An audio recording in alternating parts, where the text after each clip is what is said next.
उत्तर प्रदेश के कानपुर से एक हैरान करने वाली घटना सामने आई है, जिसने न सिर्फ यूपी के कानून व्यवस्था की पोल खोली, बल्कि कई तरह के सवालों को भी जन्म दे दिया।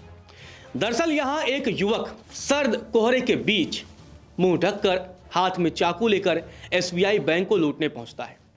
बैंक लूटने पहुंचता है तो जब गार्ड उसे रोकता है तो उस पर हमला करता है। अंदर पहुंचता है और बैंक लूटने की कोशिश करता है। जब मैनेजर और कैशियर इसको रोकने की कोशिश करते हैं तो उन पर जानलेवा हमला कर देता है, चाकुओं से ताबड़तोड़ वार कर देता है। रील देखकर यह शख्स बैंक को लूटने पहुंचा था। पहले मोबाइल में उसने रील देखा और प्लान बनाया कि किस तरीके से बैंक को लूटना है। इस घटना ने यूपी की कानून व्यवस्था पर भी सवाल उठाया कि आखिर आए दिन इस तरह की घटनाएं क्यों हो रही हैं। दूसरी तरफ कई तरह के सवालों को भी जन्म दे दिया है कि आखिर ये जो युवा है क्या ये सनकी है और इस तरीके का मोबाइल से वीडियो देख करके बैंक लूटने जा रहा है। ये भी अपने आप में एक गंभीर सवाल को जन्म दे रहा है। तो चलिए आपको बताते हैं कि आखिर पूरा मामला क्या है। दरअसल कानपुर के पतारा कस्बे में हाईवे किनारे भारतीय स्टेट बैंक की शाखा है। यहाँ कानपुर के स्वरूप नगर निवासी वीरेंद्र प्रताप सिंह बैंक के मैनेजर हैं। उन्होंने बताया कि शनिवार सुबह करीब 10 बजे बैंक खोला गया। कैशियर प्रार्थना Shukla, associate Sapna Kumari, security guard Sunil Kumar मौजूद थे। आधे घंटे बाद 10:30 बजे एक युवक मुंह बांधकर शाखा में दाखिल हुआ। उसके हाथ में तमंचा था। बैंक के अंदर प्रवेश करते ही वो कैशियर की ओर बढ़ा। गार्ड सुनील ने हाथ में तमंचा देकर उसे रोकने का प्रयास किया तो उसने दूसरे हाथ में लिए चाकू से गार्ड के चेहरे पर हमला कर दिया। गार्ड का गाल फट गया। यह देख मैनेजर और कैशियर दौड़े तो युवक ने उन पर भी चाकुओं से हमला कर दिया। मैनेजर वीरेंद्र प्रताप सिंह के चेहरे व कैशियर प्रार्थना शुक्ला के दाहिने हाथ और सिर पर चोटें आई। इसी बीच महिला कर्मी सपना ने बैंक का हूटर बजा दिया। इसके बाद आरोपित भागने लगा तो बैंक कर्मियों ने शोर मचाया। बैंक कर्मियों ने काफी जद्दोजहद के बाद क्षेत्रीय लोगों की मदद से आरोपित को दबोच लिया। इसके बाद भी वह सभी पर हमला करने का प्रयास करता रहा। इस दौरान मौजूद क्षेत्रीय लोगों ने आरोपित को जमकर पीटा, जिससे उसके सिर व चेहरे समेत शरीर में गंभीर चोटें आई। तो आपने देखा किस तरीके से एक हाथ में तमंचा और एक हाथ में चाकू लेकर यह युवक बैंक को लूटने पहुंचा था। हमला भी किया। गार्ड घायल हुआ, बैंक मैनेजर घायल हुए, कैशियर घायल हुए। वो तो सपना कुमारी की सूझबूझ से एक बड़ा हादसा होते समझिए बच गया। हादसा तो हुआ, लोग घायल हुए, लेकिन अगर ये चाकू कहीं गलत जगह लग जाता तो किसी व्यक्ति की जान भी जा सकती थी। कहीं गर्दन पे लग जाता तो मौत भी हो सकती थी। अब इस मामले के बाद कई तरह के सवाल हैं। हालांकि लोग आए और लोगों ने आरोपी की जो है वो जमकर पिटाई कर दी। जो बैंक लूटने वाला शख्स पहुंचा था उसकी इतनी पिटाई कर दी कि वो बुरी तरीके से घायल हो गया है और उसे भी अस्पताल में भर्ती कराया गया। वहीं जो बैंक कर्मचारी घायल हुए उन्हें इलाज के लिए सीएससी अस्पताल भेजा गया।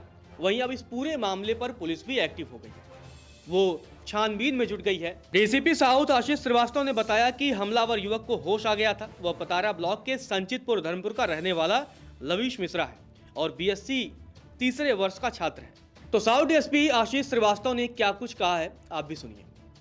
थाना घाटापुर क्षेत्र में पड़ने वाले पतारा में एसबीआई बैंक में एक अज्ञात हमलावर जो एक साइकिल से आया था, उसके द्वारा बैंक के गार्ड पर हमला कर दिया गया।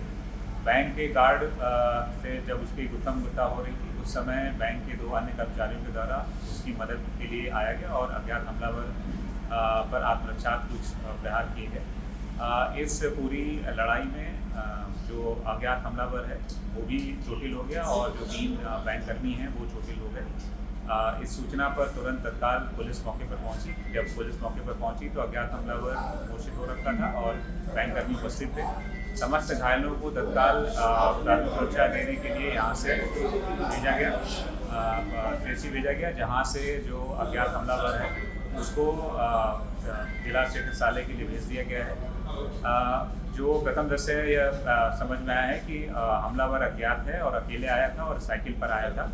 उसके पास से एक 315 बोर का कट्टा बरामद हुआ है जो बहुत पुराना है, जिसमें कोई कारतूस नहीं है। साथ में एक चाकू और 2 सर्जिकल नाइफ हैं जिनकी मदद से उसने बैंक कर्मियों पर हमला किया। उसके बैंक में आने का क्या उद्देश्य था ये अभी निश्चित नहीं हो पाया है। बैंक में किसी प्रकार की लूट नहीं हो पाई है। बैंक कर्मियों ने साहस दिखा करके जो भी घटनाक्रम था उसको रोक लिया अभी, लेकिन उसके बैंक में आने का उद्देश्य क्या था जिसके बारे में हम जानकारी कर रहे हैं और अज्ञात हमलावर की पहचान करने की प्रयास कर रहे हैं। अब इस घटना ने कई तरह के सवालों को जन्म दे दिया है। पहला सवाल यही कि यूपी की कानून व्यवस्था लगातार फेल क्यों हो रही है? क्या लोगों के मन में कानून व्यवस्था का खौफ नहीं रह गया है? दूसरा बड़ा सवाल ये कि ये जो युवक है क्या वो मानसिक तौर पर विक्षिप्त है? अभी वो पढ़ाई कर रहा है, बीएससी के तीसरे ईयर का वो स्टूडेंट है और मोबाइल पर रील देखकर इस तरीके की घटना को अंजाम देने पहुंचा था। क्या वो अपराधी बनने की राह पर है? और इस तरीके की घटना करने में क्या वो अकेला है या उसके पीछे कोई और शामिल है? क्या किसी ने उसे इंस्पायर किया कि जाके इस तरह की घटना को अंजाम दो? और क्या उस युवा के मन में कानून व्यवस्था का खौफ नहीं है?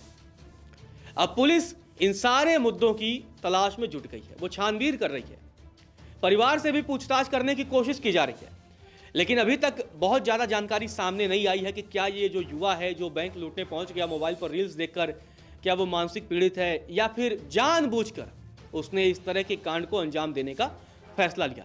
ये बहुत सारे सवाल हैं और इस तरीके की घटनाएं लगातार हो रही हैं। पिछले दिनों लखनऊ में भी इस तरीके की बैंक लूट की घटना सामने आई थी। तो सरकार तमाम जो दावे कर रही है कानून व्यवस्था को लेकर, लेकिन इस तरीके के अपराधी लगातार कानून व्यवस्था की पोल खोल रहे हैं और अब पुलिस को कहीं ना कहीं और सख्ती से कदम उठाना होगा।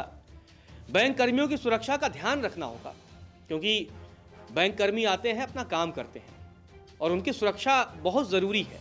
ऐसा ना हो कि बैंक कर्मियों के मन में डर पैदा हो जाए और वो काम करने के लिए जब वो निकलें तो वो कहीं ना कहीं डर के साए में जिए।